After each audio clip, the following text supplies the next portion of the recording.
Hello guys. तो अब हम ना क्या करेंगे।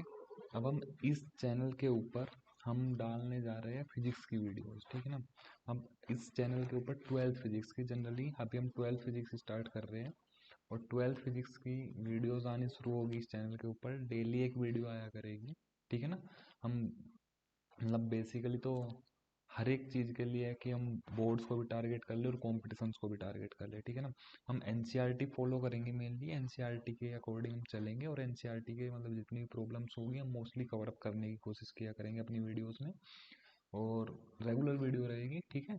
तो सपोर्ट करते रहिए आप, ठीक है। रेगुलर वीडियो आती रहेगी, ठीक है। तो लेट स्टार्ट। तो आज हम मतलब फर्स्ट चैप्टर से स्टार्ट करेंगे। फर्स्ट चैप्टर अपना चार्जेस वाले से स्टार्ट करेंगे। इलेक्ट्रोस्टैट का फर्स्ट चैप्टर चार्जेस से स्टार्ट करेंगे। तो देखो, करते स्टार्ट अपना। और मतलब ज़्यादा लंबे सेशंस नहीं रखेंगे, छोटे छोटे सेशंस रखेंगे और बहुत सारा कवर अप कर लिया करेंगे उसी के अंदर, ठीक है ना। अभी देखो, देखो हमारा जो फर्स्ट टॉपिक स्टार्ट होता है वो स्टार्ट होता है इलेक्ट्रोस्टैट्स से। इलेक्ट्रोस्टैटिक्स, ठीक है ना। इलेक्ट्रोस्टैटिक्स। अब देखो, वैसे अगर हम बात करें इलेक्ट्रो का मीन्स होता है, इलेक्ट्रो का मीन्स होता है चार्ज।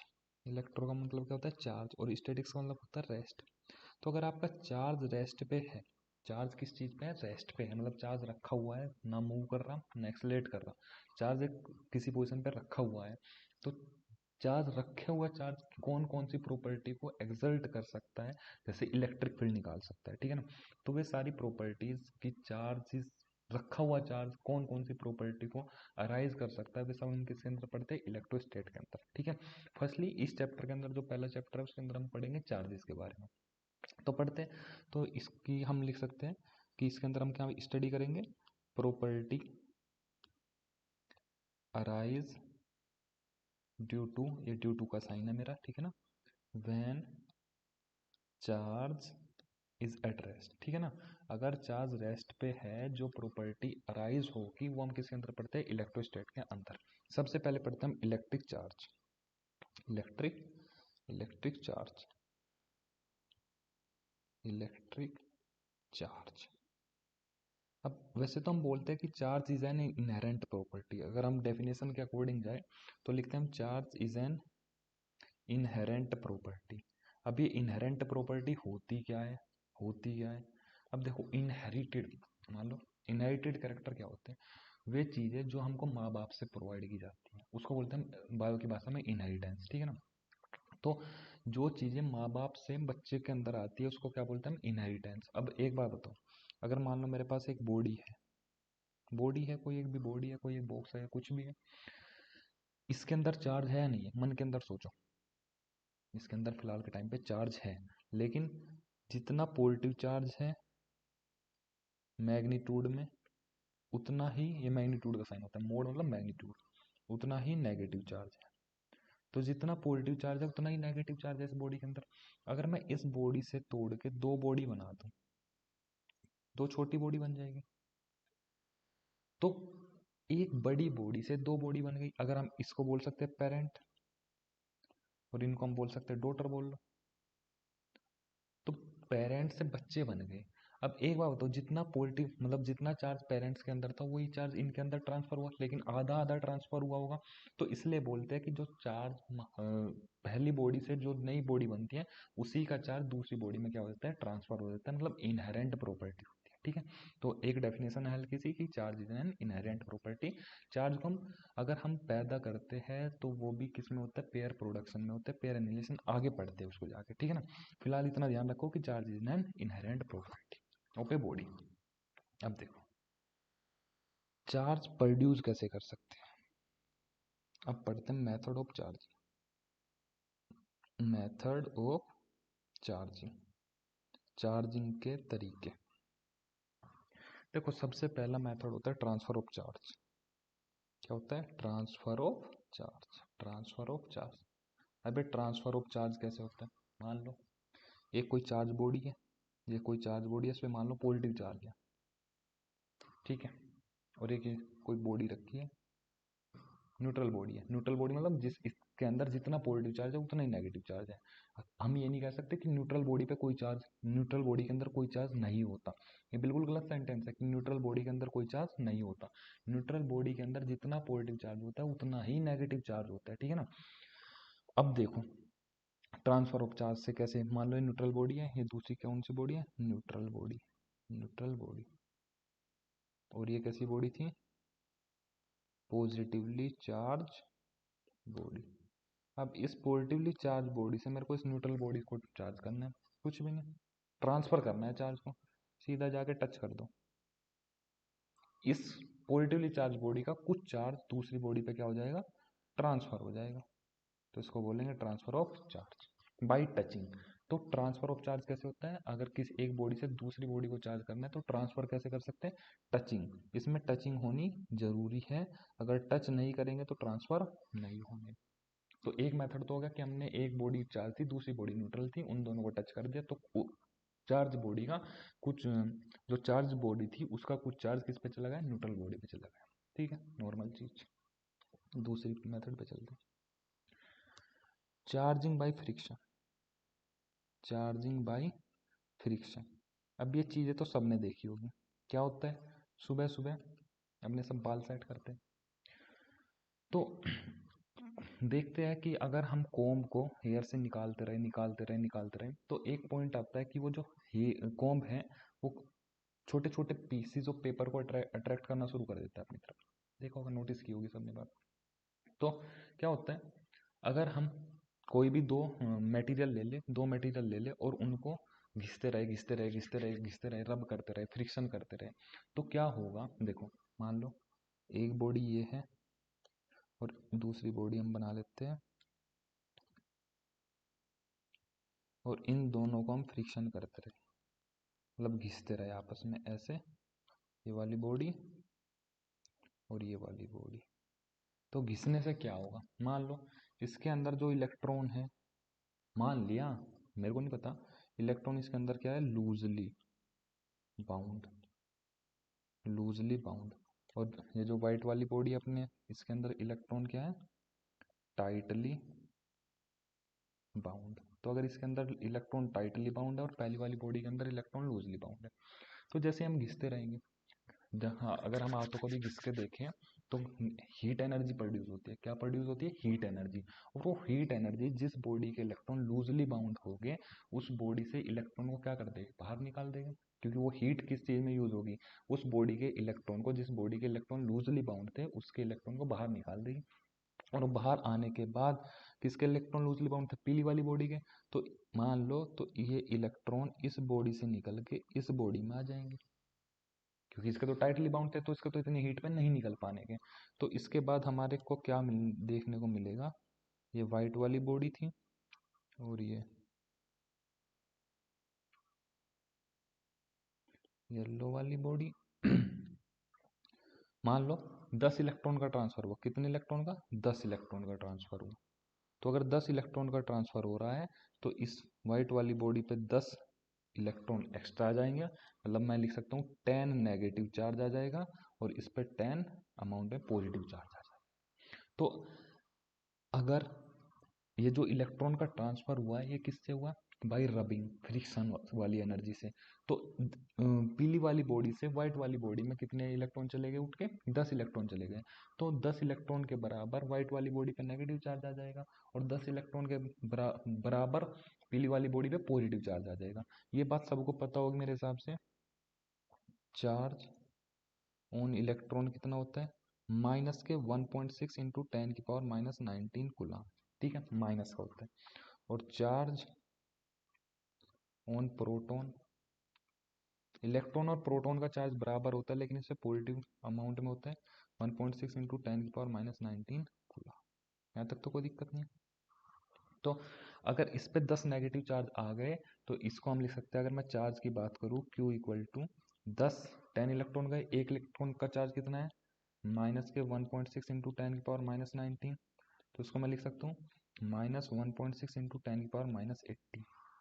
और इस पे कितना चार्ज आएगा, Q इक्वल टू कितने प्रोटॉन, इसके कितनी इलेक्ट्रॉन की कमी आई इसके अंदर, 10 इलेक्ट्रॉन की कमी आई, तो 10 इलेक्ट्रॉन के बराबर इस पे पॉजिटिव चार्ज आ गया होगा। तो 10 इंटू पॉजिटिव चार्ज रखेंगे लेकिन इलेक्ट्रॉन के बराबर ही है चार्ज, तो इसको पॉजिटिव अमाउंट में रखो। 1.6 इंटू 10⁻⁻19, तो ये हो गया 1.6 इंटू 10⁻−18 कूलम। ठीक है, कोई दिक्कत? इस पे वाइट वाली बॉडी पे नेगेटिव चार्ज आया और येलो वाली बॉडी पे पॉजिटिव चार्ज आया, कोई दिक्कत तो नहीं है यहाँ पे। अब थर्ड मेथड पे चलते हैं, वो जो सबसे ज़्यादा इंपॉर्टेंट है। Third method, charging by induction. Charging by induction. अब इंडक्शन में चार्ज कैसे होती है बॉडी? कोई भी बॉडी इंडक्शन में चार्ज कैसे होती है? इंडक्शन में चार्ज होती है विदाउट टचिंग।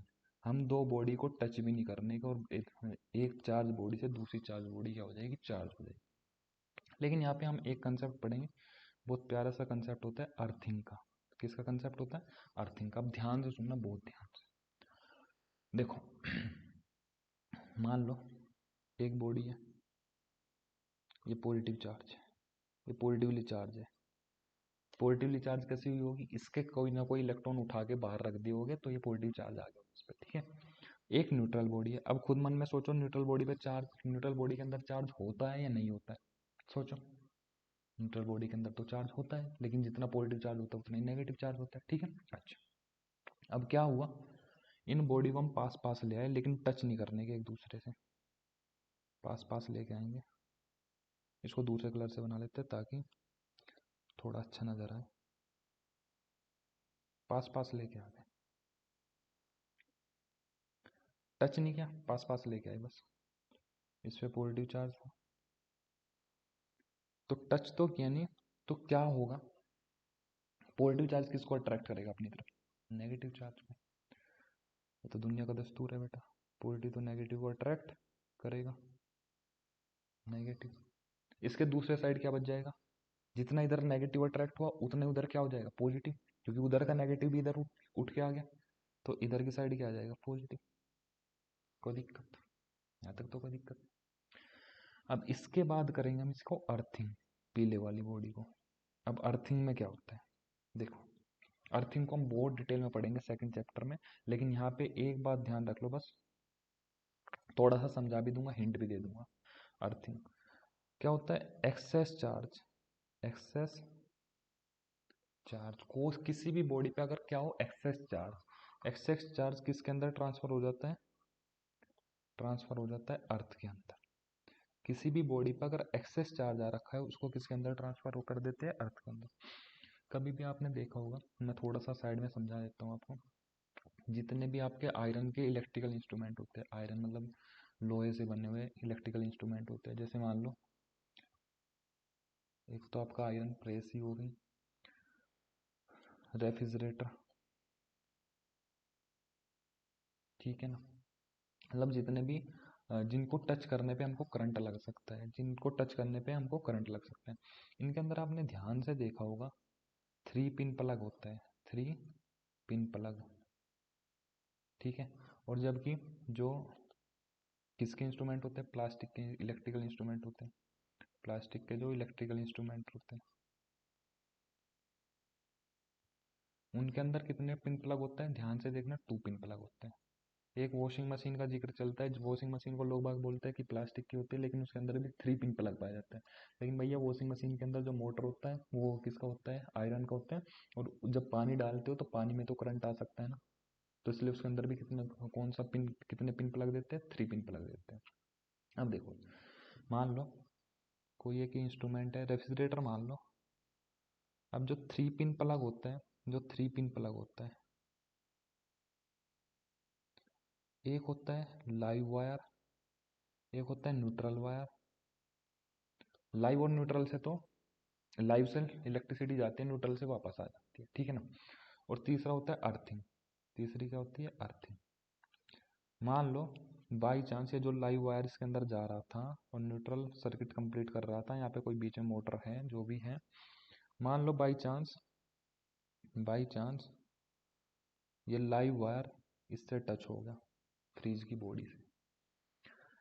तो अगर लाइव वायर रेफ्रिजरेटर की बॉडी से टच हो गया और अगर कोई व्यक्ति जाए रेफ्रिजरेटर के पास में और उसको हाथ लगाए, तो उसको तो करंट लगेगा, ठीक है। इसके लिए क्या उपाय होता है, इसके लिए उपाय होता है कि ये ग्रीन कलर का वायर होता है अर्थिंग का, और ये अर्थिंग का वायर हमेशा इसकी बॉडी से टच होता है, किसकी, रेफ्रिजरेटर के जितने भी आयरन के इंस्ट्रूमेंट होते हैं ना, लोहे के इंस्ट्रूमेंट होते हैं जो आपके इलेक्ट्रिकल इंस्ट्रूमेंट, उनकी बॉडी से टच होता है। जैसे लाइव वायर रेफ्रिजरेटर की बॉडी से टच होगा तो रेफ्रिजरेटर की बॉडी पे क्या आना शुरू हो जाएगा, चार्ज। रेफ्रिजरेटर की बॉडी पे क्या आना शुरू हो जाएगा, चार्ज। और जैसे ही वो चार्ज आना शुरू हो जाएगा, अर्थ की कैपेसिटी इन्फानाइट होती है, ये मान लो अर्थ की कैपेसिटी हम लोगों के कंपेयर में क्या होती है, इन्फानाइट। ठीक है, तो कोई भी चार्ज के रेस्पेक्ट में, तो अगर चार्ज जाना कहाँ पसंद करेगा, जहाँ पे कैपेसिटी ज़्यादा हो। तो जो रेफ्रिजरेटर की बॉडी पे चार्ज आया वो सारा का सारा किसके अंदर ट्रांसफर हो जाएगा, अर्थ के अंदर। मान लो अब बाई चांस कोई आदमी आया और इसको हाथ लगा दिया आगे, इसको हाथ लगा दिया, ठीक है, रेफ्रिजरेटर को। अब क्या होगा, देखो अर्थिंग, क्योंकि हमारी बॉडी भी क्या होती है, बॉडी भी क्या होती है हमारी, कंडक्टिंग। हमारी बॉडी भी क्या होती है, कंडक्टिंग।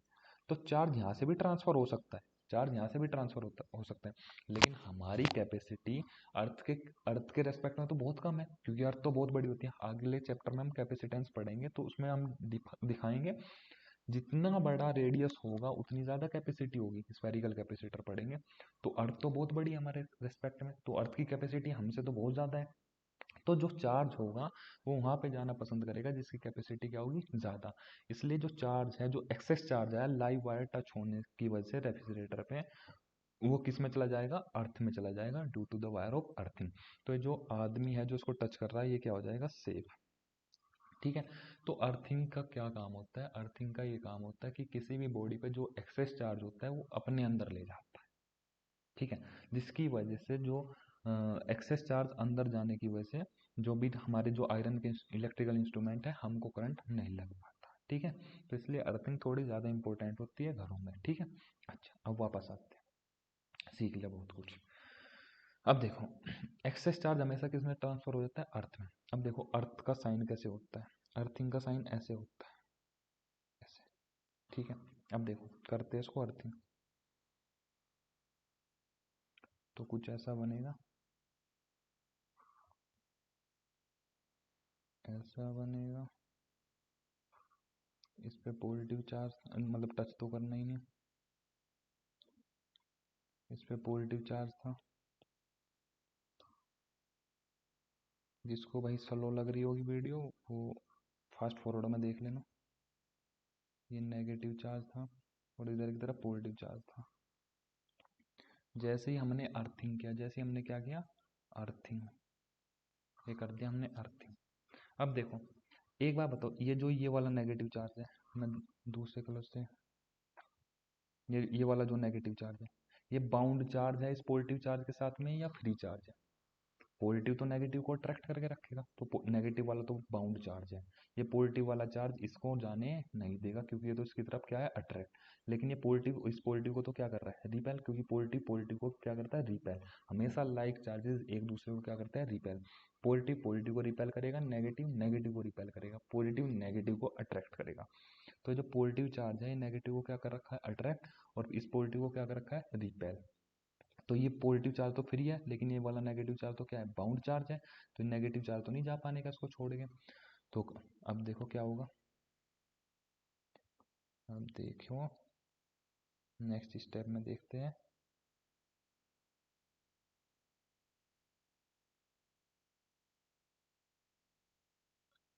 ये पॉजिटिव चार्ज है,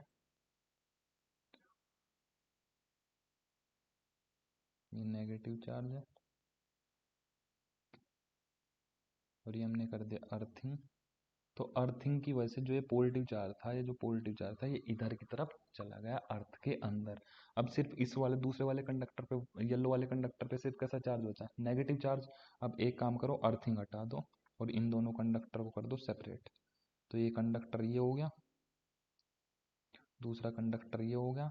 पॉजिटिव चार्ज था पहले वाले कंडक्टर पे, वाइट वाले पे पॉजिटिव ही रहने दो, और दूसरे वाले कंडक्टर पे आ गया कैसा चार्ज, नेगेटिव चार्ज। अब जैसे ही हमने इसको अलग अलग किया, जैसे ही हमने इसको अलग अलग किया, जैसे ही हमने इसको क्या किया, अलग अलग किया, तो जो नेगेटिव चार्ज इतने वाले एरिया में बाउंड था क्योंकि ये पॉजिटिव के साथ अट्रैक्ट था, अब अर्थिंग भी हटा दी हमने, तो ये सारा का सारा नेगेटिव चार्ज पूरी सरफेस पे फैल जाएगा। तो इस टाइप की चार्जिंग को बोलते हैं चार्जिंग बाय इंडक्शन, जिसमें हम अर्थिंग की हेल्प लेते हैं, ठीक है ना। और विदाउट टचिंग, हमने कोई भी मतलब कोई भी चार्ज बॉडी दूसरी अनचार्ज बॉडी को टच नहीं की। तो एक क्वेश्चन पूछा जाता है कि ऐसी कौन सी चार्जिंग होती है जिसमें हम विदाउट टचिंग ही किसी भी बॉडी को क्या कर देते हैं, चार्ज कर देते हैं, वो कौन सा मेथड होता है, charging by induction. I hope तुमको ये समझ में आया होगा, ठीक है। अब चलते हैं नेक्स्ट टॉपिक पे, how to find whether a body is charge और अनचार्ज। अब देखो ध्यान से भाई, एक बार बताओ, मैं कोई एक बॉडी उठा के लेके आऊँ, मान लो ये पेन ही है और मैं आपको पास उठा के लेके आऊँ और मैं बोलूँ बताओ ये पेन चार्ज है या अनचार्ज है, तो आप ऐसे थोड़ा बता सकते हो, देख के थोड़ा पता लग जाएगा कि इस बॉडी पे चार्ज है या अनचार्ज है, ऐसे तो नहीं पता लगने का। तो उसके लिए साइंटिस्ट ने क्या डेवलप किया, एक गोल्ड लीफ इलेक्ट्रोस्कोप। क्या डेवलप किया बेटा, gold leaf electroscope, gold leaf electroscope. अब गोल्ड लीफ इलेक्ट्रोस्कोप के अंदर होता क्या है, ध्यान से देखो, देखो गोल्ड लीफ इलेक्ट्रोस्कोप में एक ऐसा बोतल लाइक स्ट्रक्चर होती है, ठीक है। इसमें कंडक्टिंग रोड ऐसे जा के रखती है, कंडक्टिंग रोड है, और यहाँ पे कोर्क लगा दी जाती है ताकि एयर वगैरह अंदर ना जाए, ठीक है। ये क्या है आपकी कंडक्टिंग रोड, क्या है आपकी कंडक्टिंग रोड। कंडक्टिंग रोड मतलब जिसमें से चार्ज ट्रांसफर किया जा सकता है, मतलब जिसमें से कोई भी चार्ज ट्रांसफर हो जाए, ठीक है। और इसके लोअर एंड पे लगी रहती है ऐसे गोल्ड लीफ, क्या लगी रहती है बेटा, गोल्ड लीफ, सोने की पत्ती, बारीक बारीक सी, ठीक है ना, बहुत बारीक बारीक सी पत्तियां लगी रहती तो सोने की, इसको हम बोलते हैं गोल्ड लीफ। अब देखो, मान लो हमारे पास एक कोई एक कंडक्टर है, वो हमने यहाँ पे टच कर दिया, और मान लो ये कंडक्टर कैसा था, चार्ज, हमको नहीं पता लेकिन हमने मान लिया कि कंडक्टर कैसा है, चार्ज, हमको नहीं पता चलो। और जैसे हमने इसको टच किया, जैसे हमने इसको कंडक्टिंग रोड पे टच किया, कंडक्टिंग रोड पे टच करने के बाद जो स्पेस है, space between the gold leaf, space between the gold leaf, वो क्या कर गया, इंक्रीज, वो बेटा क्या कर गया, इंक्रीज। अब अगर वो इंक्रीज कर गया, ठीक है, तो इसका मतलब इस पे भी चार्ज आया और इस पे भी चार्ज आया, क्योंकि सेम चार्ज तो क्या करते हैं बेटा, रिपेल। भाई मान लो इस रोड पे पॉजिटिव चार्ज था, इस रोड पे कैसा चार्ज था, पॉजिटिव, तो पॉजिटिव ही ट्रांसफर हुआ होगा इस कंडक्टिंग रोड के थ्रू। इस वाली लेफ्ट वाली गोल्ड पे भी पॉजिटिव चार्ज आया होगा और राइट वाली गोल्ड पे भी पॉजिटिव चार्ज आया होगा, और पॉजिटिव पॉजिटिव एक दूसरे को क्या करेंगे, रिपेल। तो अगर पॉजिटिव पॉजिटिव एक दूसरे को रिपेल कर रहे हैं, तो अगर गोल्ड लीफ के बीच का स्पेस बढ़ गया तो जो कंडक्टर वो क्या था, चार्ज। और अगर गोल्ड लीफ के बीच का स्पेस ना बढ़े तो कंडक्टर कैसा था, अनचार्ज। लेते हैं ध्यान से सुनो, देखो तीनों केस ले लेते हैं।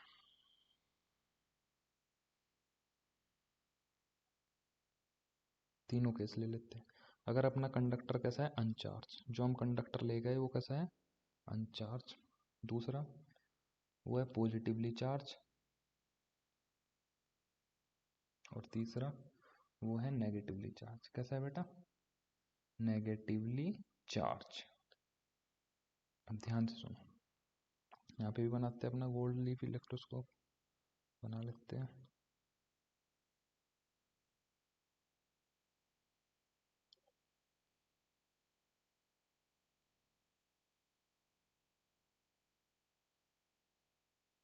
एक सेकंड दे दो बस बेटा, 1 मिनट।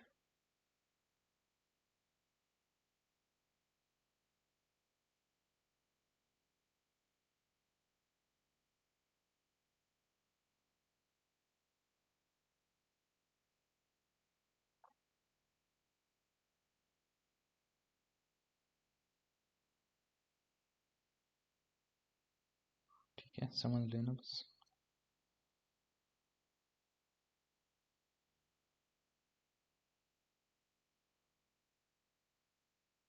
देखो अगर अनचार्ज है, हम जो रोड लेके आए वो क्या है, अनचार्ज, इस पे कोई चार्ज नहीं है, इस पे कैसा चार्ज मान लिया, पॉजिटिव चार्ज है, और इस पे कैसा चार्ज मान लिया, नेगेटिव चार्ज है। टच कर दिया हमने कंडक्टिंग रोड के साथ में।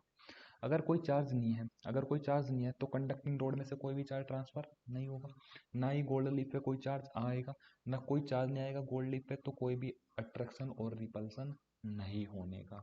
तो space between the gold leaf doesn't change. लिख सकते हैं space between the gold leaf, ये बेटा बिटवीन का साइन है, between the gold leaf doesn't change, वो चेंज नहीं करने का, कोई दिक्कत। अच्छा, अगर मान लो पॉजिटिव चार्ज है, अगर मान लो पॉजिटिव चार्ज है कंडक्टिंग रोड पे, तो बेटा ये पॉजिटिव चार्ज इस कंडक्टिंग रोड के अंदर ट्रांसफर होगा। मान लो ये जो हम रोड लेके आए थे रेड कलर के, इस पे पॉजिटिव चार्ज है, तो इसको हमने कंडक्टिंग रोड से टच किया गोल्ड लीफ इलेक्ट्रोस्कोप की, वो positive charge in gold leaf पे भी आएगा, और पॉजिटिव पॉजिटिव चार्ज आपस में क्या करेगा, रिपेल, तो रिपेल करेगा, तो space between the gold leaf increase, space between the gold leaf क्या कर जाएगा बेटा, इंक्रीज, क्योंकि रिपेल करेगा, पॉजिटिव पॉजिटिव चार्ज आ जाएगा दोनों लीफ। तीसरा, मान लो नेगेटिव चार्ज है, जो हम रोड लेके आए उस पर कैसा चार्ज है, नेगेटिव, और उसको हमने कंडक्टिंग रोड से टच कर दिया, किसकी, गोल्ड लीफ इलेक्ट्रोस्कोपी, समझ में आ रही है?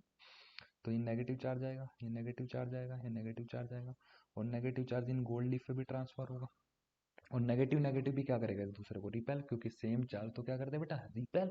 तो अगर नेगेटिव नेगेटिव भी रिपेल करेगा, तो इन दोनों की गोल्ड लीफ के बीच की स्पेस क्या हो जाएगी, बढ़ जाएगा, तो space between the gold leaf क्या कर जाएगा, इंक्रीज।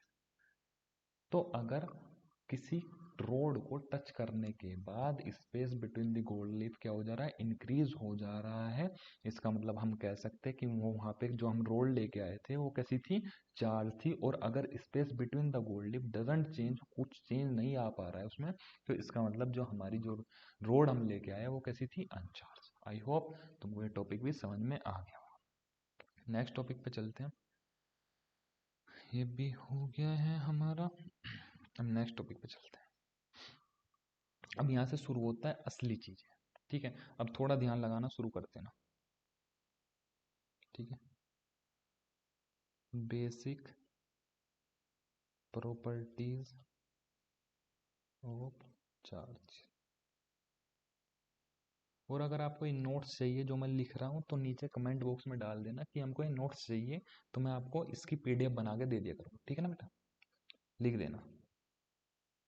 और अगर अच्छी लगे आपको वीडियो, समझ में आए कंसेप्ट, तो बेटा लाइक कर देना और सब्सक्राइब कर लेना चैनल को। देखो, बेसिक प्रॉपर्टी ऑफ चार्जेस क्या है, सबसे पहली प्रॉपर्टीज पढ़ेंगे हम, एडिटिविटी ऑफ चार्जेस। सबसे पहली प्रॉपर्टीज बेटा क्या है, एडिटिविटी ऑफ चार्ज। अगर आपको दो चार्ज को ऐड करना है तो आप कैसे ऐड करोगे, पहली बात ये फॉलो करता है स्केलर सम। अब बहुत सारे बच्चों की क्योंकि लेंथ तो बहुत ज़्यादा वीक होती है, तो उनको ये नहीं पता स्केलर कैसे ऐड होते हैं और वेक्टर कैसे ऐड होते हैं। फॉलो स्केलर सम। अब स्केलर सम में क्या होता है, स्केलर सम बेटा कुछ नहीं होता, जो आप बचपन से पढ़ते हुए आ रहे हो, 2 + 3 कितने होंगे, 5, 3 + 2 कितने हो गए, 5, 3 और 3 कितने हो गए, 6। तो जो हम बचपन से पढ़ते हुए आ रहे हैं, जैसे सम हम बचपन से करते हुए आ रहे हैं, वही क्या होता है, स्केलर सम। अब देखो, मान लो मेरे पास एक सिस्टम है, इसके अंदर दो चार्ज है, एक दो, पहली बात तो हम यूनिट ऑफ चार्ज लिख लें यहाँ पे, unit of charge, unit of charge होती है बेटा कूलम, क्या होते हैं, कूलम, इसको हम डिनोट करते हैं सी से, ठीक है ना। अब देखो, कोई एक सिस्टम है, उसके अंदर 2 कूलम चार्ज है और दूसरा भी 2 कूलम चार्ज है, तो इसके अंदर पूछा कि टोटल चार्ज कितना है, तो टोटल चार्ज आपको कुछ नहीं करना, जैसे बचपन से ऐड करना सीखा है ऐसे ही कर देना है। टोटल चार्ज कितना हो जाएगा, 2 coulomb + 2 coulomb that is equal to 4। कोई दिक्कत। मान लो एक सिस्टम है, उसके अंदर 2 कूलम चार्ज है, -1 कूलम चार्ज है और 5 कूलम चार्ज है, तो टोटल चार्ज पूछेगा आपसे कोई, टोटल चार्ज कुछ नहीं करना आपको, 2 कूलम -1 कूलम +5 कूलम, 5 और 2 7 और -1 6, तो that is equal to 6 coulomb. तो सिंपल सिंपल चीज़ें हैं, जैसे आपने बचपन से ऐड करना, प्लस करना, माइनस करना सीखा है, वही सिंपल चीज़ है, ठीक है ना। मान लो एक एग्जांपल और ले लेते हैं। एक सिस्टम है, उसके अंदर -5 कूलम चार्ज है और 2 कूलम चार्ज है। तो नेट चार्ज पूछेगा आपसे, या टोटल चार्ज, नेट चार्ज, ठीक है ना। नेट चार्ज लिख लो यहाँ पे, net charge is more appropriate word, ठीक है। तो देखो नेट चार्ज आप कैसे करोगे, -5 कूलम प्लस 2 कूलम, -5 में से 2 क्या करोगे, ऐड करोगे, तो कितना बचेगा, -3 कूलम। कोई दिक्कत है क्या यहाँ तक? यहाँ तक तो कोई दिक्कत नहीं होगी, आसानी से समझ में आ रही है चीज़ें।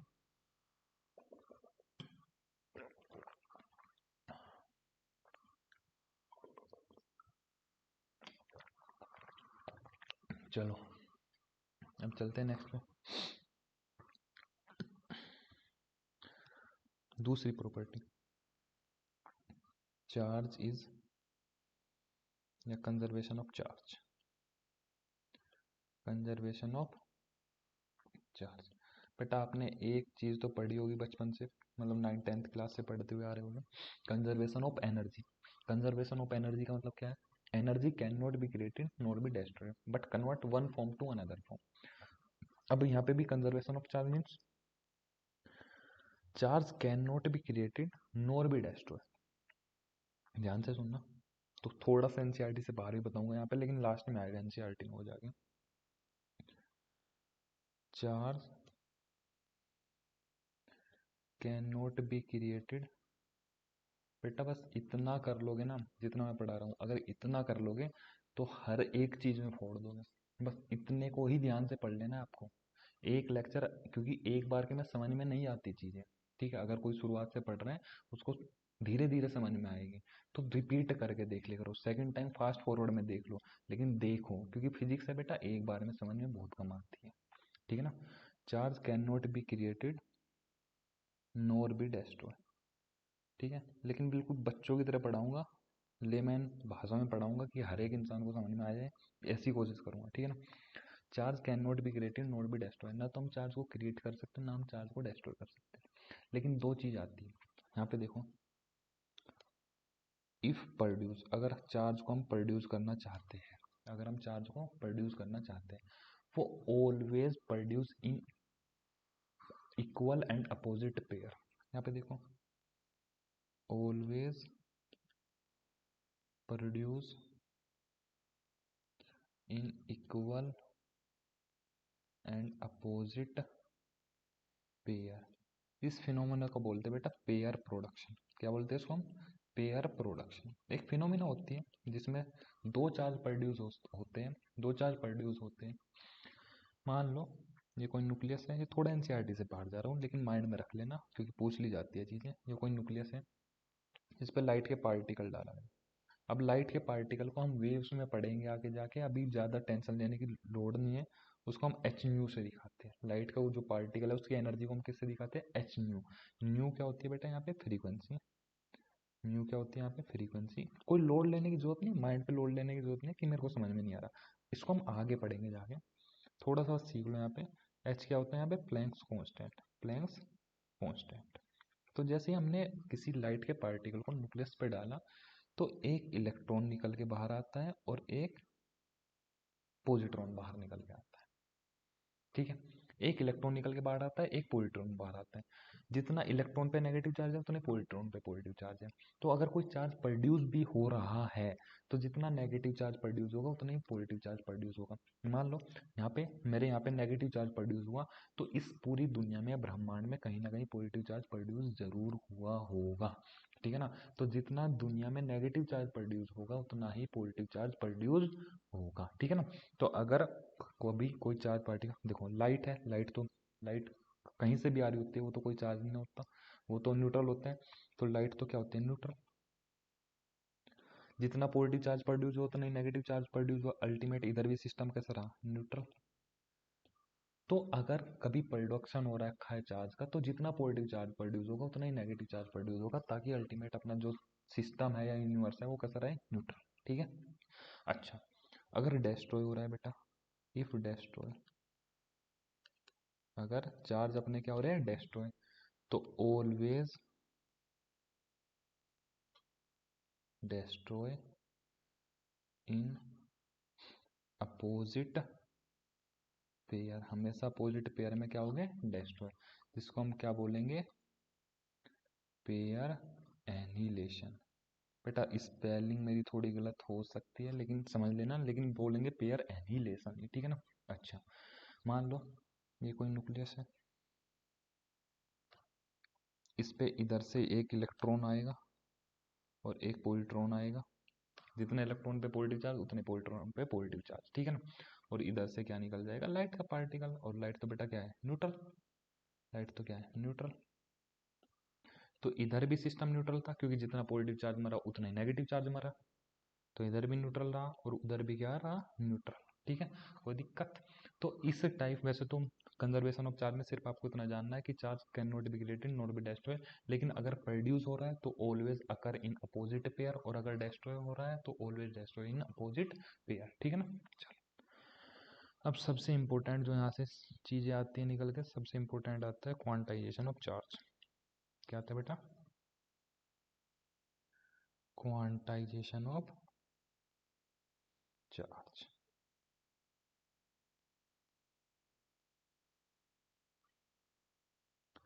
क्वांटाइजेशन ऑफ चार्ज, अब देखो बहुत इजी चीज है लेकिन माइंड में थोड़ा हवा बना रहता है क्वांटाइजेशन ऑफ चार्ज का। मान लो, ध्यान से सुनो, एक बॉडी ये है और दूसरी बॉडी हम ले लेते हैं ये, ठीक है।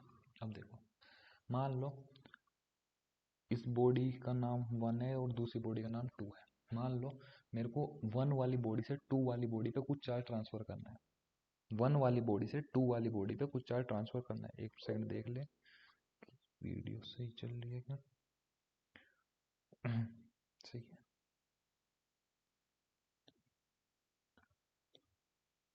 मान लो मेरे को 1 वाली बॉडी से 2 वाली बॉडी पे कुछ चार्ज ट्रांसफर करना है। खुद सोच के बताओ कि मिनिमम चार्ज 1 वाली बॉडी से 2 वाली बॉडी पे कितना ट्रांसफर हो सकता है, कितना मिनिमम चार्ज जानते हो आप, 1 इलेक्ट्रॉन के बराबर। तो मिनिमम 1 इलेक्ट्रॉन ट्रांसफर हो सकता है या नहीं हो सकता, ये बताओ।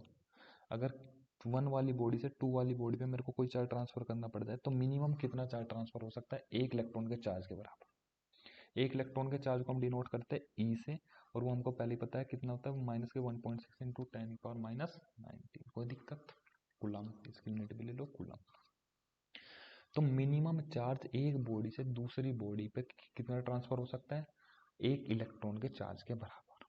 क्या तो 1 इलेक्ट्रॉन ट्रांसफर होगा या 2 इलेक्ट्रॉन ट्रांसफर हो गया, 3 इलेक्ट्रॉन या 10 इलेक्ट्रॉन या 20 इलेक्ट्रॉन या n नंबर ऑफ इलेक्ट्रॉन, समझ में आ रही है बात। कभी भी 1.5 इलेक्ट्रॉन ट्रांसफर हो सकता है क्या, 1.5 इलेक्ट्रॉन, आधा इलेक्ट्रॉन ट्रांसफर हो सकता है क्या, आधा इलेक्ट्रॉन तो कुछ होता ही नहीं। तो हमेशा क्या तो 1 इलेक्ट्रॉन ट्रांसफर होगा, या 2 होंगे या 3 होंगे या 4 होंगे या 5 होंगे या 6 होंगे, ठीक है। तो यहाँ इसकी जो डेफिनेशन बनती है वो क्या होता है, charge transfer from one body to another is in integral multiple of a charge present on a electron. अब देखो मैथ वालों को तो इंटीग्रल मल्टीपल समझ में आ जाता है, लेकिन बायो वालों के लिए थोड़ी दिक्कत बन जाती है। इंटीग्रल मल्टीपल मीन्स इंटीजर, और इंटीजर होता क्या है बेटा, इंटीजर क्या तो 1 होगा या 2 होगा या 3 होगा या 4 होगा या 5 होगा, 1.5 1.6 1.7 ये इंटीजर नहीं होते, या 2.5 2.4 2.1 इंटीजर नहीं होते, पॉइंट में नहीं चलते इंटीजर। क्या तो 1 होगा या 2 होगा या 3 होगा या 4 होगा। मान लो 1 वाली बॉडी से 2 वाली बॉडी पे कितना चार्ज ट्रांसफर हुआ, 1 इलेक्ट्रॉन के बराबर चार्ज ट्रांसफर हुआ, तो टोटल चार्ज कितना ट्रांसफर हुआ, Q इक्वल टू ई। मान लो अगर 2 इलेक्ट्रॉन ट्रांसफर हुए तो कितना ट्रांसफर होगा, Q इंटू टू ई। ई क्या डिनोट करता है, चार्ज ऑन एन इलेक्ट्रॉन, ठीक है। अच्छा अगर मान लो 3 इलेक्ट्रॉन ट्रांसफर हुए तो कितना चार्ज ट्रांसफर हुआ, Q इक्वल टू 3। अगर मान लो n इलेक्ट्रॉन ट्रांसफर हो गए, n number of electron transfer हो गए, तो कितना चार्ज ट्रांसफर हो जाएगा, Q इक्वल टू n ही। यहाँ तक कोई दिक्कत है क्या? ये सिंपल फॉर्मूला निकल के आ गया, जो आपको याद करना है, पहला फॉर्मूला निकल के आ गया, Q equal to n E.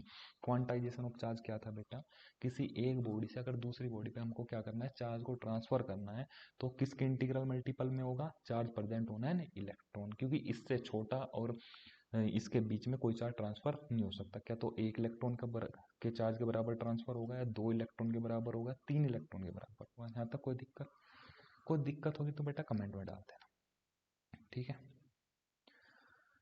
Next topic पे चलते हैं अपने, coulomb law, COULOMB, Coulomb's law. देखो बेटा कूलम्ब्स लॉ है तो बहुत सिंपल, लेकिन थोड़ा सा इसमें जब हम फोर्सेस निकालने के लिए होता है, और बेटा फोर्स हमको पहले ही पता है, फोर्स कैसी क्वांटिटी होती है, वेक्टर क्वांटिटी होती है। ये अपना लास्ट टॉपिक है, आज इतना ही रखेंगे। नेक्स्ट कल हम दूसरा ले लेंगे, इलेक्ट्रिक फील्ड वगैरह ले लेंगे, ठीक है। अच्छा, मतलब 2-3 दिन में एक चैप्टर हम ये वाला खत्म कर देंगे बहुत ईजिली। अब देखो कूलम्ब्स लॉ, कूलम्ब्स लॉ क्या कहता है? कूलम्ब्स लॉ हमको बताता है बेटा फोर्स बिटवीन द चार्जेस। अगर हमको दो से ज़्यादा चार्जेस के बीच में फोर्स निकालना है, तो हम कौन सा लॉ यूज करेंगे, कूलम्ब्स लॉ। अब ध्यान से देखो बेटा, लॉ जैसे बताया जाता है, जैसे साइंटिस्ट ने बता दिया ऐसे ही हम बता देंगे आपको, हमारे पास इसका कोई प्रूफ नहीं है, ठीक है। अब देखो, ना आपसे कोई प्रूफ मांगने का टेंशन मत लो। मान लो अगर एक चार्ज Q1 है और दूसरा चार्ज Q2 है, ठीक है, और इनके बीच में दूरी r है, ठीक है। यहाँ तक कोई दिक्कत नहीं। Q1 भी पॉजिटिव चार्ज है, Q2 भी पॉजिटिव चार्ज है, Q1 भी पॉजिटिव चार्ज है और Q2 भी पॉजिटिव चार्ज है, ठीक है। अब एक बार बताओ, अगर दोनों पॉजिटिव चार्ज है तो दोनों अट्रैक्ट करेंगे या रिपेल करेंगे? मैंने आपको पहले बता दिया था, like charges are repel each other, ठीक है। अच्छा, दोनों के दोनों रिपेल करेंगे। Q1 Q2 पे फोर्स लगाएगा और Q2 Q1 पे फोर्स लगाएगा। अब ध्यान से देखो, पहली बात लिखता हूं मैं और समझाता भी हूँ।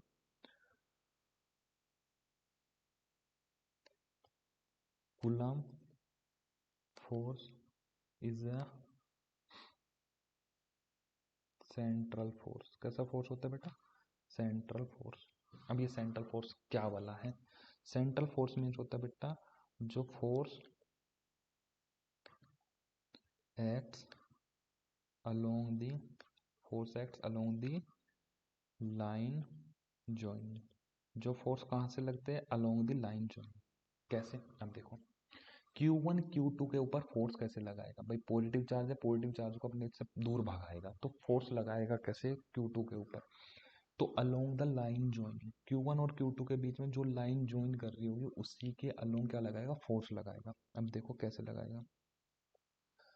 अब Q1 इस डायरेक्शन में फोर्स लगा देगा Q2 के ऊपर, इस वाली डायरेक्शन में, और Q2 Q1 के ऊपर, क्योंकि ये भी पॉजिटिव चार्ज है तो ये भी लगाएगा, वो इस डायरेक्शन में लगाएगा। हमेशा ध्यान रखना वो किस पे लगेगा, along the line joining. Along the line joining, ऐसे घूम के नहीं लगने का, ये ध्यान रखना, ऐसे घूम के नहीं लगने का, क्योंकि ये क्या है, सेंट्रल फोर्स। और सेंट्रल फोर्स हमेशा कैसे लगते हैं, अलोंग दी लाइन ज्वाइनिंग। अब देखो, डिनोट करने का भी तरीका सिखाता हूँ, बिल्कुल बच्चे की तरह पढ़ाएंगे, बिल्कुल बच्चे, छोटे बच्चे की तरह, ठीक है ना। अच्छा, Q1 Q2 पे फोर्स लगाएगा अलोंग द लाइन ज्वाइनिंग, ये तो हमको पता लग गया कि Q1 Q2 को इधर धकेलेगा, अपने से दूर भगाएगा क्योंकि पॉजिटिव चार्ज है, और Q2 Q1 को अपने से दूर भगाएगा क्योंकि भी पॉजिटिव चार्ज है, एक दूसरे को रिपेल करेगा, पास पास नहीं आने का, दूर भागेंगे। अच्छा, अब देखो फोर्स लिखने का तरीका कैसे होता है। अब फोर्स किस पे फोर्स लग रहा है, 2 पे, किसकी वजह से लग रहा है, 1 की वजह से, तो इसको लिखेंगे बेटा ऐसे, फोर्स ऑन 2 ड्यू टू 1। कोई दिक्कत है क्या? अब इधर वाला तुम खुद सोचो, किस पे फोर्स लग रहा, 1 पे, किसकी वजह से लग रहा, 2 की वजह से, तो फोर्स ऑन 1 ड्यू टू 2। यहाँ तक कोई दिक्कत है क्या? फोर्स ऑन 2 ड्यू टू 1 और फोर्स ऑन 1 ड्यू टू 2।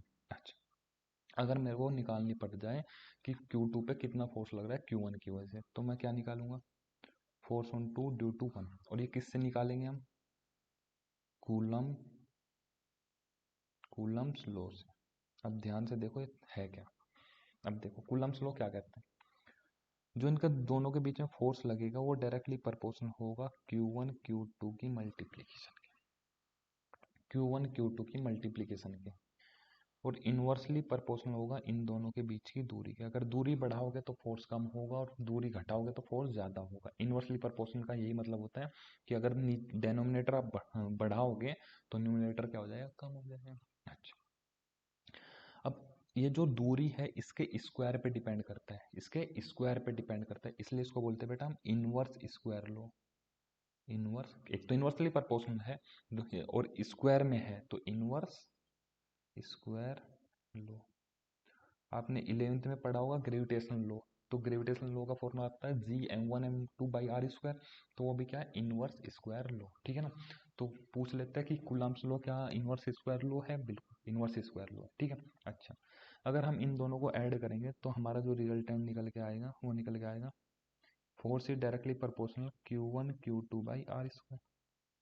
अब प्रोपोर्शनलिटी साइन हटाने के लिए कुछ ना कुछ कांस्टेंट तो लेना पड़ेगा। यहाँ पे बेटा कांस्टेंट, प्रोपोर्शनलिटी कांस्टेंट होता है 1/4πε0 Q1 Q2/r²। ठीक है, और एप्सिलॉन नोट को हम बोलते हैं permittivity, permittivity of free space. अब ध्यान रखना बेटा, ये जो परमिटिविटी है लोगों के मन में वहम बन जाता है कि ये कितना फोर्स परमिट कर रही है, ऐसा कुछ नहीं होता। पहले ही सुन लो, ऐसा कुछ नहीं होता। परमिटिविटी हम कैपेसिटेंस वाले चैप्टर में बहुत अच्छे से एक्सप्लेन करेंगे। परमिटिविटी होता है कोई भी, ध्यान से सुन लो, परमिटिविटी होता है कोई भी मीडियम एक्सटर्नल फील्ड में कितना पोलराइज हो सकता है। परमिटिविटी क्या होता है कि कोई भी मीडियम एक्सटर्नल फील्ड में कितना पोलराइज होगा, that's called the permittivity of that medium. ठीक है, अच्छा, तो अपना जो फोर्स का फॉर्मूला निकल के आया वो आया 1/4πε0 Q1 Q2/r²। ठीक है, 1/4πε0 क्या है, कांस्टेंट है। 1/4πε0 क्या है, अपना कांस्टेंट, जिसमें एप्सिलॉन नोट को हमने क्या बोला, परमिटिविटी, और एप्सिलॉन नोट की वैल्यू होती है 8.85 इंटू 10⁻²L। और 1/4πε0 की वैल्यू आपको याद रखनी है, वो कितनी होती है,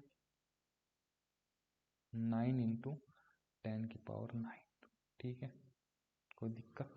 अच्छा, अब चलते हैं वापस इस पे कि फोर्स ऑन 1 ड्यू टू 2 कितना होगा और फोर्स ऑन 2 ड्यू टू 1 कितना होगा। ध्यान से देखो, थोड़ा सा यहाँ पे वेक्टर का और फोर्स का जिक्र ऐड करके, मतलब अगर दो से ज्यादा फोर्स लग रहे हो किसी एक सिंगल चार्ज पे, वो कैसे ऐड करते हैं इतना करके देन खत्म करेंगे। ठीक है ना, एक सेकंड रुको।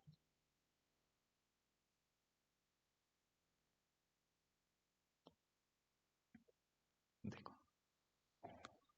चलो मान लो अपने पास ये दो चार्ज थे, एक Q1 चार्ज था, एक Q2 चार्ज था। ठीक है ना, अच्छा, हमको ये तो पता लग गया कि कूलाम लॉ कैसा, मतलब कूलाम फोर्स कैसा फोर्स है, सेंट्रल फोर्स जो कि acts along the line joining, ये हमको पता है।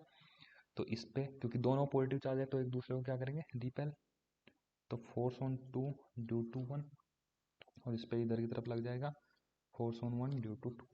तो अगर मैं फोर्स ऑन 2 ड्यू टू 1 की बात करूं, फोर्स ऑन 2 ड्यू टू 1 की बात करूं तो कितना होगा बेटा, 1/4πε0 को ध्यान रखना, 1/4πε0 को अब मैं दिखाऊंगा स्मॉल के से। किससे दिखाऊंगा, स्मॉल के से, स्मॉल के से। अच्छा, वो क्या होगा, स्मॉल के, इन दोनों के चार्ज का मल्टीप्लीकेशन Q1 Q2, अगर इन दोनों के बीच की दूरी क्या है, दोनों चार्ज के बीच की दूरी r/r²। कोई दिक्कत है क्या। अच्छा, force on 2 due to 1 positive x axis पे लग रहा है, नेगेटिव एक्स एक्सिस पे, ध्यान से बताओ। Force on 2 due to 1 positive x axis पे लग रहा है, नेगेटिव एक्स एक्सिस पे, इधर की तरफ लग रहा है तो पॉजिटिव एक्स एक्सिस, ऐसे लिख सकते हैं। क्योंकि फोर्स में तो बेटा डायरेक्शन होती है ना। कोई एक बॉक्स रखा है, अगर उस पर कह दे कि एक बॉक्स पे 10 न्यूटन फोर्स लग रहा है, तो आप पूछोगे कि किधर की तरफ लग रहा है 10 न्यूटन फोर्स, राइट में, लेफ्ट में, ऊपर या नीचे। ठीक है ना, अच्छा, पॉजिटिव एक्स एक्सिस, बेटा इसको मैं आई कैप भी लिख सकता था, लेकिन आपका भी बहुत सारे बच्चों को वेक्टर बहुत वीक होगा। ठीक है, इसलिए मैं पॉजिटिव एक्स एक्सिस लिख दे रहा हूँ। फोर्स ऑन 1 ड्यू टू 2 कितना होगा, के कांस्टेंट, इन दोनों चार्ज का मल्टीप्लिकेशन Q1 Q2/r²। इन दोनों के बीच की दूरी का स्क्वायर। और ये किधर लग रहा है, force on one due to two, negative x axis में पीछे की तरफ, नेगेटिव एक्स एक्सिस में। यहाँ तक कोई दिक्कत? तो अगर मैं force on one due to two का मैग्नीट्यूड मोड से, ये जो दो डंडे होते हैं बेटा ये मोड के होते हैं, force on two due to one का मैग्नीट्यूड की बात करूं तो दोनों सेम है या नहीं है? तो दोनों का मैग्नीट्यूड सेम है या नहीं है? ऐसे फोर्स को हम बोलते हैं बेटा एक्शन रिएक्शन पेयर। क्या बोलते हैं? एक्शन रिएक्शन पेयर, जो कि न्यूटन का थर्ड लॉ है। तो कभी कभी पूछ लेता है क्या कूलाम्ब लॉ न्यूटन के थर्ड लॉ को वैलिड करता है या नहीं करता? जितना Q1 ने Q2 पे फोर्स लगाया उतना Q2 ने Q1 पे लगाया। ठीक है, मान लो जनरल एग्जांपल दिया जाता है हर एक जगह कि अगर हमने किसी को एक चांटा मारा तो जितना हमने फोर्स उसके गाल पे लगाया उतना ही उसके गाल ने हमारे हाथ पे फोर्स लगाया। ठीक है ना? ठीक है। तो लोग सोचते हैं कि हाथ पे तो कम फील होगा, बेटा हाथ की खाल भी तो मोटी होती है, गाल की खाल सॉफ्ट होती है। अच्छा तो जितना फोर्स हाथ में लगाया उतना ही गाल ने वापस लगा दिया। ठीक है ना? तो इतना जितना फोर्स Q1 ने Q2 पे लगाया उतना ही फोर्स Q2 ने Q1 पे लगा दिया। तो ऐसे पेयर को हम बोलते हैं एक्शन रिएक्शन पेयर। ठीक है। अच्छा, तो कूलाम्ब लॉ हमेशा एक्शन रिएक्शन पेयर को फॉलो करता है, हम मीन्स न्यूटन के थर्ड लॉ को फॉलो करता है। अच्छा, ये बात समझ में आ गई? अब देखो, अभी तो दोनों चार्ज के बीच में क्या है, एयर। तो इतनी बात समझ में आ गई कि दोनों का मैग्नीट्यूड सेम है बट डायरेक्शन अपोजिट है। अच्छा, अब यहाँ पे लिखता हूँ बेटा, force is vector quantity, force is vector quantity. Force कैसी क्वांटिटी होती है? वेक्टर। अब देखो,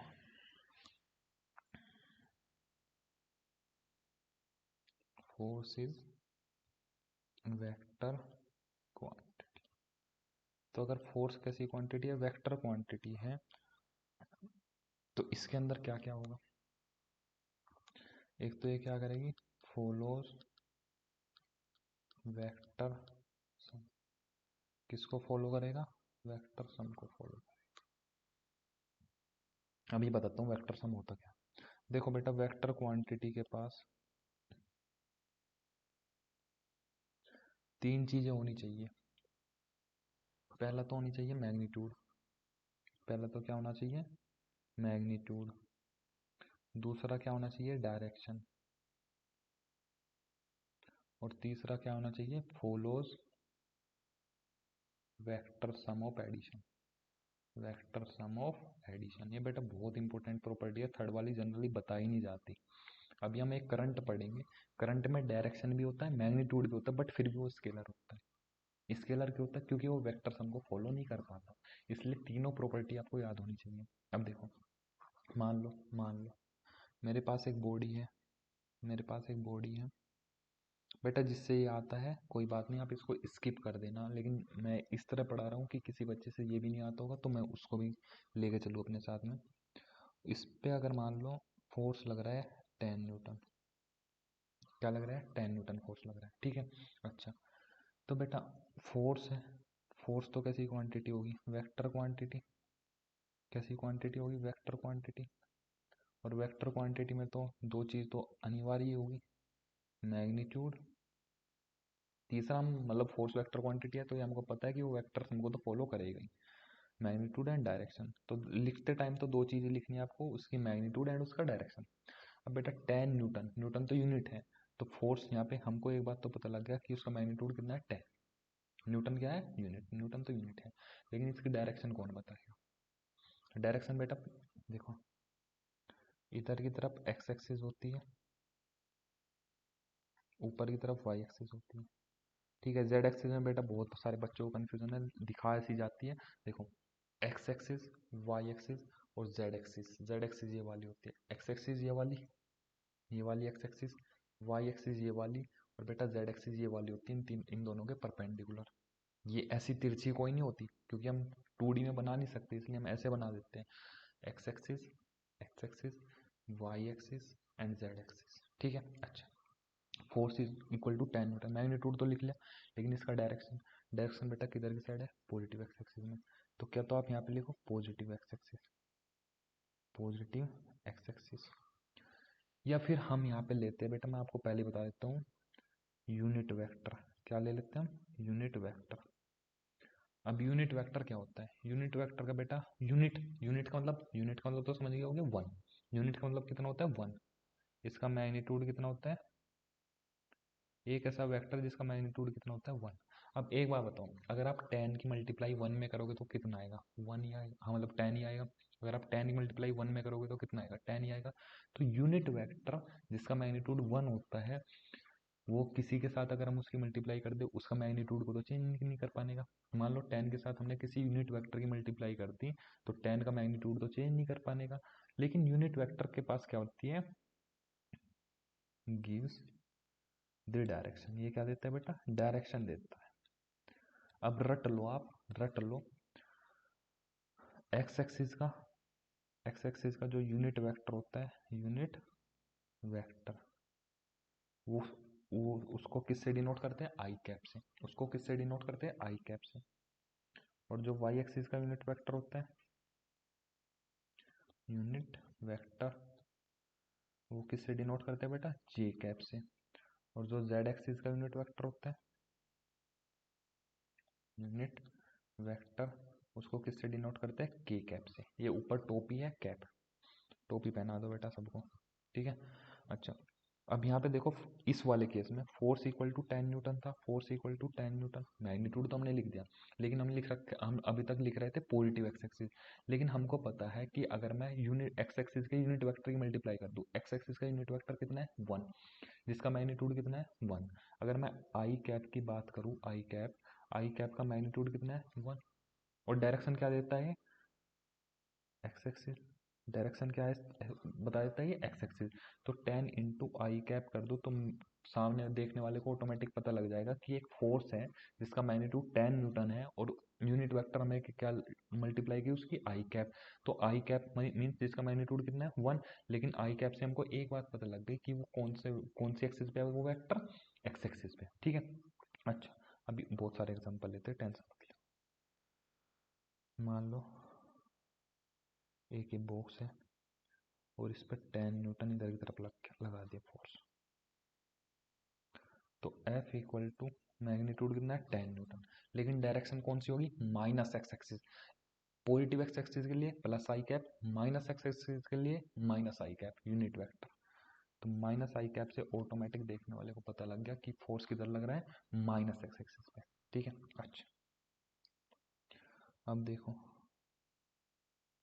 अगर कुछ ऐसा कर दे बेटा, 10 न्यूटन,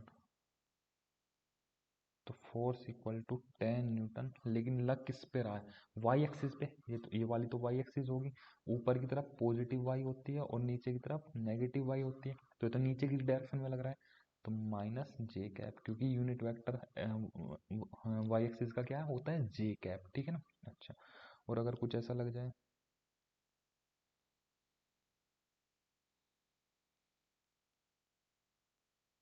देखो, अगर कुछ ऐसा लग जाए 10 न्यूटन, इस ब्लॉक पे ऊपर की तरफ 10 न्यूटन फोर्स लग रहा है, तो F इक्वल टू 10 न्यूटन लग किस में रहा? वाई एक्सिस में, पॉजिटिव वाई एक्सिस में। तो जे कैप लिख दो। कोई दिक्कत है क्या बेटा?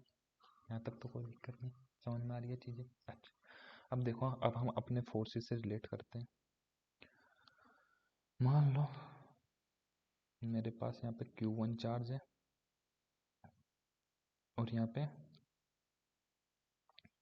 Q2 चार्ज है। अब हमको पता है दोनों पॉजिटिव चार्ज है, तो इनके बीच में क्या लगेगा? फोर्स लगेगा, और फोर्स ऑफ रिपल्सन वाला फोर्स लगेगा। कौन सा फोर्स लगेगा? रिपल्सिव फोर्स लगेगा। कूलम्ब फोर्स जो होता है सेंट्रल फोर्स होता है, तो अलोंग द लाइन जोइंग में लगेगा। तो फोर्स ऑन 2 ड्यू टू 1 और force on 1 due to 2। Force on 2 due to 1 का मैग्नीट्यूड मैंने निकालना पहले सिखा दिया, के Q1 Q2, इनके बीच की दूरी ले लो बेटा, आर, के Q1 Q2/r²। किधर की तरफ लग रहा है force on 2 due to 1? Positive x axis पे, तो आई कैप लिख दो। कोई दिक्कत? फोर्स ऑन 1 ड्यू टू 2 क्या लिखो बेटा? के Q1 Q2/r², लेकिन माइनस आई कैप लिख दो। कोई दिक्कत? निकालनी आ गई चीज़ें, निकालनी आ गई चीज़ें। क्या, force on two due to one positive x axis पे है, force on one due to two negative x axis पे है। तो क्या कभी भी ये बराबर हो सकते हैं? नहीं, बराबर नहीं हो सकते, एक दूसरे के उल्टे हैं। हमेशा ध्यान रखना, वेक्टर में नेगेटिव साइन सिर्फ डायरेक्शन डिनोट करता है। वेक्टर में नेगेटिव साइन सिर्फ क्या डिनोट करता है? डायरेक्शन डिनोट करता है, इससे ज़्यादा कुछ डिनोट नहीं करता। कभी मैग्नीट्यूड से लेके बैठ जाओ, कहीं पे आपका फोर्स सोल्व करते करते -8 न्यूटन आ गया, तो -8 न्यूटन ये नहीं है कि उसका जीरो से कम होगा, जीरो से कम तो कभी फोर्स हो ही नहीं सकता। तो माइनस का मतलब क्या है? -8 न्यूटन का मतलब है बेटा कि उसका जो मैग्नीट्यूड है वो 8 है, लेकिन नेगेटिव साइन का दिखा रहा है कि वो अपोजिट डायरेक्शन में लग रखा है। यहाँ तक तो कोई दिक्कत नहीं है कि वो कहाँ पे लग रखा है? अपोजिट डायरेक्शन में। ठीक है, अच्छा चलो चलते हैं, करते हैं। अब देखो, वेक्टर का भी हिंट दे दिया बेटा मैंने, ताकि सोल्व करते समय अभी और आएगा, अच्छा लगेगा बहुत। क्योंकि ये चैप्टर लोगों के इलेक्ट्रोस्टैट बेटा इसलिए वीक होता है क्योंकि उनका इनका 11वीं का जो वेक्टर होता है ना, वो बहुत ज़्यादा वीक होता है। और मेरा मानना है कि अगर वेक्टर मैं आपका थोड़ा सा भी स्ट्रॉन्ग बना दूंगा ना, आप बहुत इजीली बड़े बड़े न्यूमेरिकल सोल्व कर ले जाओगे इस चैप्टर के। मेरे साथ बैठ के करना, देखना हम बहुत इजीली सोल्व करेंगे। देखो, अभी तक तो एयर थी, अब मान लो इन दोनों के बीच में मैंने कुछ डाल दिया, कोई मीडियम। एयर या वैक्यूम था, उसकी परमिटिविटी थी एप्सिलॉन नॉट, और ये हमने कोई मीडियम डाल दिया, इसकी परमिटिविटी कितनी है बेटा? एप्सिलॉन एम से डिनोट कर लिया। ठीक है, पॉजिटिव चार्ज है, अब भी रिपेल ही करेगा, तो इस पे force on two due to one और force on one due to two, two दिक्कत? तो force on two due to one कितना होगा? 1/4 पाई। अब यहाँ पे एप्सिलॉन एम है, यहाँ पे क्या है? Epsilon m. Q1 Q2/r²। बेटा force on one due to two निकालने की कोई जरूरत नहीं है, क्योंकि सेम फोर्स लगेगा, दोनों का मैग्नीट्यूड क्या आता है? सेम आता है, बट डायरेक्शन ही अपोजिट है।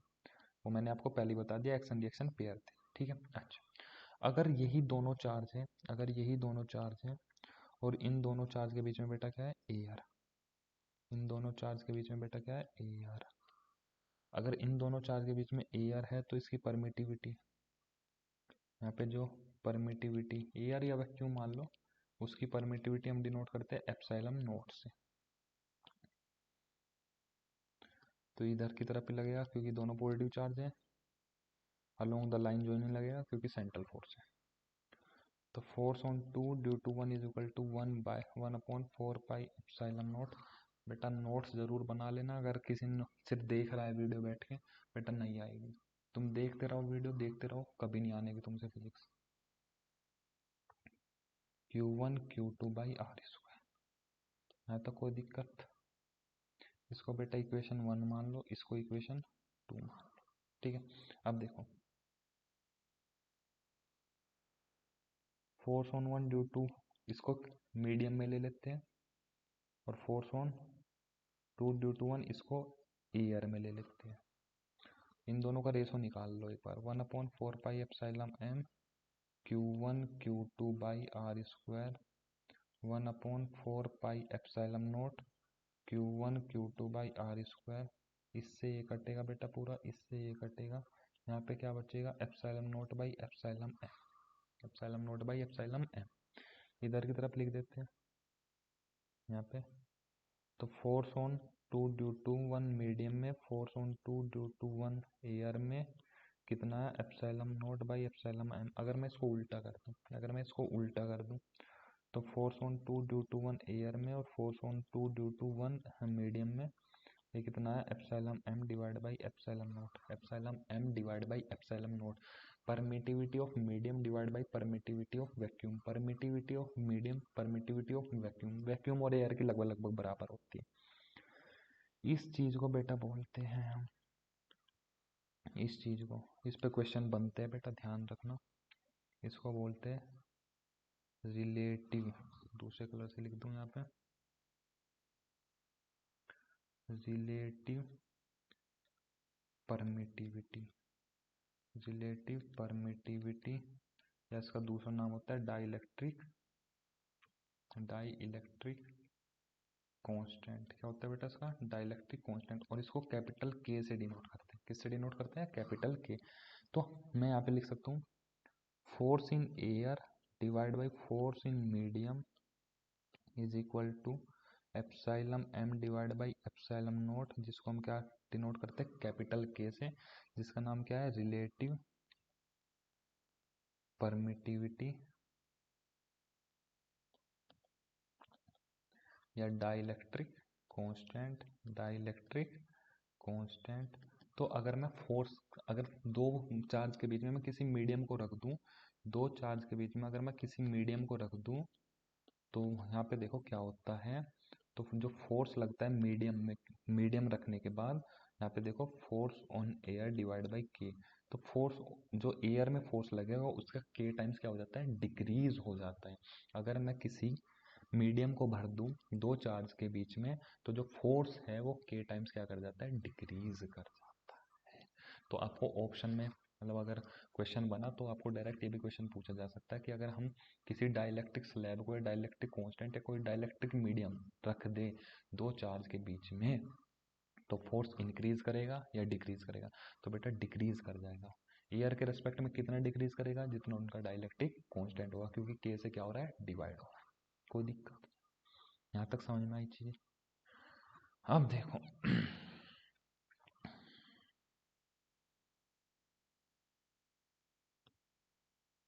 लास्ट टॉपिक अपना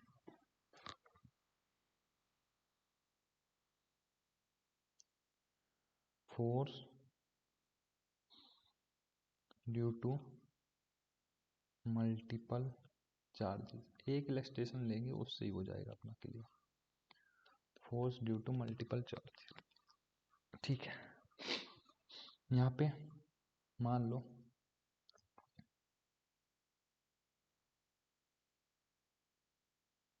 एक स्क्वायर है, एक स्क्वायर है, इस स्क्वायर पे 2 कूलम चार्ज यहाँ पे, 2 कूलम यहाँ पे, 2 कूलम यहाँ पे, 2 कूलम यहाँ पे, ठीक है।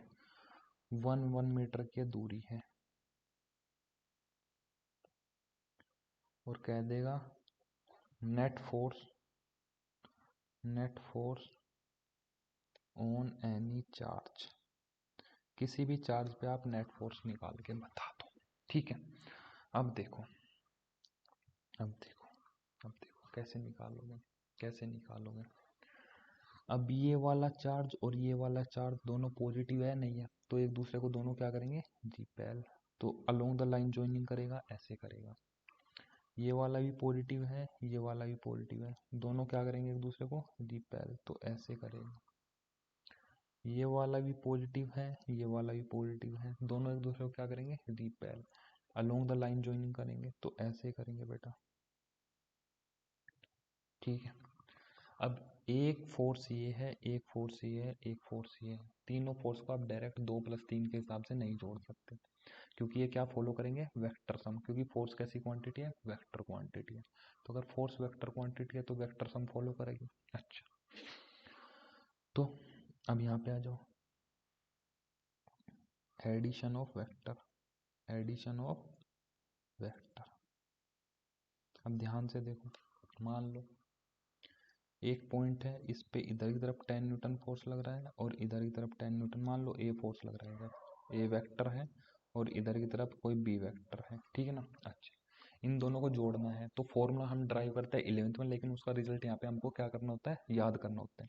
तो कभी भी अगर हमको दो फोर्स को ऐड करना होता है, कभी भी हमको अगर दो फोर्स को ऐड करना होता है, तो उनको रिजल्टेंट का फॉर्मूला होता है √a² + b² + 2ab cos theta, 2ab cos theta. और थीटा क्या है बेटा यहाँ पे? Theta is the angle between A vector and B vector. Theta क्या है बेटा यहाँ पे? Theta is the angle between A vector and B vector. अच्छा, मान लो ए फोर्स 10 न्यूटन है और बी फोर्स भी 10 न्यूटन है, तो रिजल्टेंट इज इक्वल टू क्या हो गया? 10² + 10² + 2 × 10 × 10। ए वेक्टर और बी वेक्टर के बीच में बेटा सबको एंगल दिख रहा होगा 90 डिग्री, तो कोस 90 डिग्री। तो रखो यहाँ पे 10² 100, 10² 100, कोस 90 बेटा कितना होता है 0, तो ये पूरी टर्म तो 0 ही हो जानी है, तो प्लस 0, तो ये क्या हो जाएगा under root 200 that is equal to 10√2 आ जाएगा आंसर। नहीं आ, ये बात समझ में आई या नहीं? ये बात समझ में आ गई? किसी भी दो वेक्टर को जोड़ने के लिए आपको ये फॉर्मूला क्या करना पड़ेगा, याद, ये वाला फॉर्मूला क्या करना पड़ेगा आपको, याद। यहाँ तक तो कोई दिक्कत नहीं। अच्छा, अब एक बात खुद सोच के बताओ, मान लो एक बॉडी है, उस पर 10 न्यूटन फोर्स इधर की तरफ लग रहा है और 10 न्यूटन फोर्स ऊपर की तरफ लग रहा है, तो ये बॉडी बेटा आगे भी चलेगी और ऊपर भी चलेगी। तो इसका अगर मैं मोशन देखूंगा तो कुछ ऐसा हो जाएगा, कुछ ऐसा हो जाएगा। एक बात हमेशा ध्यान रख लेना, अगर दोनों फोर्स, दोनों एक्सिस वाले फोर्स बराबर है, दोनों एक्सिस वाले फोर्स बराबर है, तो रिजल्टेंट हमेशा बीचों बीच आएगा। इधर से 45 डिग्री कैसे निकाला रिजल्टेंट, देखो बेटा रिजल्टेंट कैसे निकालेंगे। रिजल्टेंट निकालने के लिए ये ड्रॉ कर लो, अगर ये 10 न्यूटन वाली लाइन है तो ये भी 10 न्यूटन वाली हो जाएगी। तो मान लो कुछ ऐसा होगा, ठीक है। तो यहाँ पे हम ले सकते हैं, मान लो थीटा एंगल है, ये कितना एंगल है थीटा, तो यहाँ पे ले लो tan theta is equal to perpendicular by base. Perpendicular कितना है 10 और बेस भी कितना है 10, तो कितना आ गया 1। तो tan थीटा इक्वल टू कितना आ गया 1, थीटा इज इक्वल टू कितना आ गया tan इनवर्स 1, और tan इनवर्स 1 की वैल्यू बेटा कितनी होगी 45 डिग्री। तो हमेशा ध्यान रखना, अगर दोनों एक्सिस पे लगने वाली फोर्स या दोनों एक्सिस पे लगने वाले वेक्टर क्या है सेम है, तो उनका जो रिजल्टेंट है वो बीचों बीच आएगा। रिजल्टेंट कहाँ पे आएगा, बीचों बीच आएगा। समझ में आ गई की बात? अब आते हैं पीछे।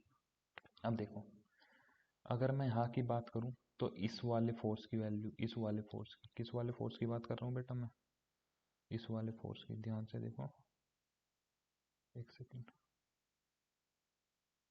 एक सेकेंड रुको, इस वाले फोर्स की, इस वाले फोर्स की, ये वाला फोर्स किस किस चार्ज की वजह से है, इस वाले चार्ज और इस वाले चार्ज की वजह से। कितना आएगा बेटा ये k into two by R square, इन दोनों के बीच की दूरी कितनी है 1 का स्क्वायर, 1 मीटर है।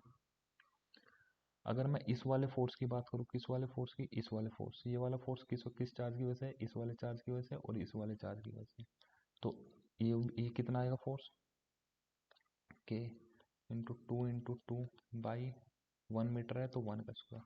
अब एक बार बताओ, ये दोनों फोर्स सेम है या नहीं है, दोनों फोर्स सेम है या नहीं है, तो इन दोनों का रिजल्टेंट बीचों बीच आएगा नहीं आएगा। 90 डिग्री का एंगल है, हमेशा एंगल बाइसेक्ट करता है स्क्वायर का, तो 45 डिग्री ये होगा और 45 डिग्री ये होगा, तो इन दोनों का जो रिजल्टेंट आएगा वो भी सी लाइन पे आ जाएगा नहीं आ जाएगा, ये बताओ, वो भी सी लाइन पे आ जाएगा नहीं आ जाएगा, ये एक बात बताओ, वो भी सी लाइन पे आ जाएगा या नहीं आ जाएगा। तो वो कितना आएगा वो बेटा आपको फॉर्मूले से निकालना पड़ेगा। अगर मान लो आप इसको भी एफ से डिनोट कर रहे हो और इसको भी एफ से डिनोट कर रहे हो, तो फॉर्मूला लगा लो, क्या कौन सा formula, under root F square plus 2 into F, दोनों फोर्स के बीच में एंगल कितना है 90 डिग्री, तो cos 90 degree that is equal to F square cos 90 कितना हो जाएगा बेटा 0, तो कितना हो जाएगा 2f² that is equal to 2f आ जाएगा, अंडर रूट 2f आ जाएगा नहीं आ जाएगा, ये बात बताओ। तो इसका जो रिजल्टेंट निकल के आया वो कितना आया, under root 2 into 2 that is by 1 square. अब ये पीले वाली लाइन, अब ये जो पीले वाली लाइन थी, ये जो पीले वाली लाइन थी, ये पीले वाली लाइन किस किस की वजह से, इस वाले की वजह से, इस वाले की वजह से। बेटा डायगोनल कितना होता है स्क्वायर का, a√2, ए मतलब साइड, साइड कितनी है इसकी 1 मीटर, √2 हो जाएगा नहीं हो जाएगा। इसका फोर्स कितना आ जाएगा k 2 इंटू 2 डिवाइड बाई 1√2 का स्क्वायर, √2 का स्क्वायर कितना आ जाएगा 2। कोई दिक्कत तो नहीं है बेटा। अच्छा, अब ये दोनों तो बेटा सेम एक्सिस पे लग रहे हैं, सेम एक्सिस पे, सेम लाइन पे है। अब ध्यान से देखो सेम लाइन के फोर्स आप कैसे ऐड करोगे। मान लो एक बॉक्स है, इस पे इधर 10 न्यूटन फोर्स लगा दिया और इधर ही कितना लगा दिया 5 न्यूटन फोर्स लगा दिया, तो सेम लाइन पे एक ही डायरेक्शन में फोर्स लग रहा है, तो नेट फोर्स डायरेक्ट ऐड कर दो, नेट फोर्स डायरेक्ट ऐड कर दो, तो कितना हो जाएगा 10 + 5 डेट इज इक्वल टू 15। तो अगर आपका नेट फोर्स इन दोनों को निकालना है आपको, तो नेट फोर्स कितना निकाल लोगे बेटा, net force under root 2 into k into 2 divide by 1 का square plus k into two divide by 2, ये आ गया नेट फोर्स। अब बेटा इस वैल्यू को सोल्व कर लेना, के की वैल्यू कितनी रख लेना 9 इंटू 10⁹। बेटा खुद का घर का बनाया हुआ क्वेश्चन है, कोई ऐसे आंसर वांसर मेरे भी याद नहीं है। तो इस टाइप से हम बहुत सारे क्वेश्चन करेंगे कि force between the multiple charge, और वेक्टर सम से निकलते हैं इसको बोलते हैं सुपरपोजिशन प्रिंसिपल, सुपरपोजिशन प्रिंसिपल।